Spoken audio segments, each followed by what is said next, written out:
इसी पुस्तक के पेज नंबर 26 पर एक अंतरा है जी। जग कर्ज जा उतर तू सत्संग में जाइए। तो गुरुजी, जग का हम पे क्या कर्ज है और सत्संग में जाने से वह कैसे उतरेगा, समझाने की कृपा करें। देखो, संत मिले इतने टले। आपका प्रश्न है कि सत्संग में जाने से जग का भार कैसे उतरेगा। हमारे ऊपर जग का क्या भार है? हर प्रकार का भार हमारे ऊपर जग का है। जहाँ हम श्वास लेते हैं, पानी पीते हैं, मिलजुल के रहते हैं, एक दूसरे का सहयोग लेते हैं, तो पांचों ऋण हैं पहले तो जो बताए गए वो हैं, और जिनमें प्रकृति ये सब शामिल हैं। जैसे पितृ ऋण है, मातृ ऋण है, पितृ ऋण है, गुरु ऋण है, ऋषि ऋण है, समझ गए ना। प्रकृति ऋण है, ये ऋण हैं इस प्रकार के, जिससे हम ज्ञान ले रहे हैं उसका हमारे ऊपर क्या है? ऋण है, कर्ज है। हम पानी पी रहे हैं, हवा ले रहे हैं, प्रकृति में जी रहे हैं, वनस्पति है, पेड़ पौधे हैं, सब प्रकार से किसी प्रकार से सहयोग हैं, हमारे नाते हैं, रिश्तेदार हैं, सब हैं, उनका भी हमारे ऊपर किसी न किसी रूप में क्या होता है? ऋण होता है। समझ गए।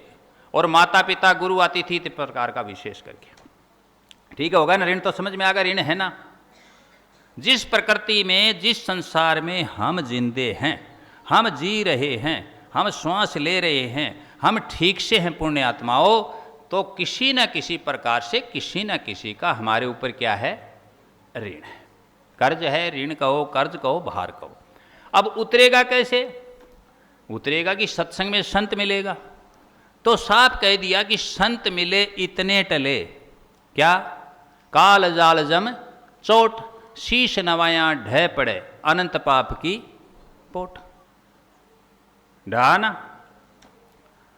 अब जैसे सत्संग में आए, ब्रह्मानंद जी ने कहा कि सिर धरी पाप की मटकी, मेरे गुरुदेव ने झटकी, व ब्रह्मानंद ने पटकी, अगर फूटे तो फूटने दो। बाहर उतरेगा। उतरा कि नहीं उतरा? तो इस प्रकार से सत्संग में गया, ज्ञान की बातें सीखी, सेवा करवाई। देखो, सेवा क्यों जरूरी होती है सत्संग में? चाहे किसी को सत्संग में ले आओ, पीछे बताया था, वो भी सेवा है। किसी को सत्संग की बातें कहो, वो भी सेवा है। किसी को सत्संग में जोड़ो, वो भी सेवा है। किसी की मदद कर दो, आप नहीं आ सकते, दूसरे को सत्संग में भिजवाओ पुण्य जगह, उसका आपको पुण्य मिलेगा, रियल्टी मिलेगी, उसकी मदद करो, वो भी क्या है? सेवा है। सेवा के विभिन्न रूप हो सकते हैं। गत सत्संग में बताया, फिर बता रहा हूँ कि सेवा के अनेक रूप हो सकते हैं। समझ गए इस बात को? कोई भूखा है, भोजन करवा रहे हो, कोई सेवा करवाई, उस सेवा से भोजन का प्रबंध हुआ, पानी का प्रबंध हुआ, शिकंजी का प्रबंध हुआ, मेडिसिन का प्रबंध हुआ, बिछाने का, उड़ाने का, सत्संग सुनाने का, जो भी प्रबंध हुआ, वो सब क्या हुई? उसके माध्यम से क्या हुई? सेवा हुई। सेवा हुई तो हमारा क्या उतरा? ऋण उतरा, भार उतरा, कर्ज उतरा। सतनाम सत्संग।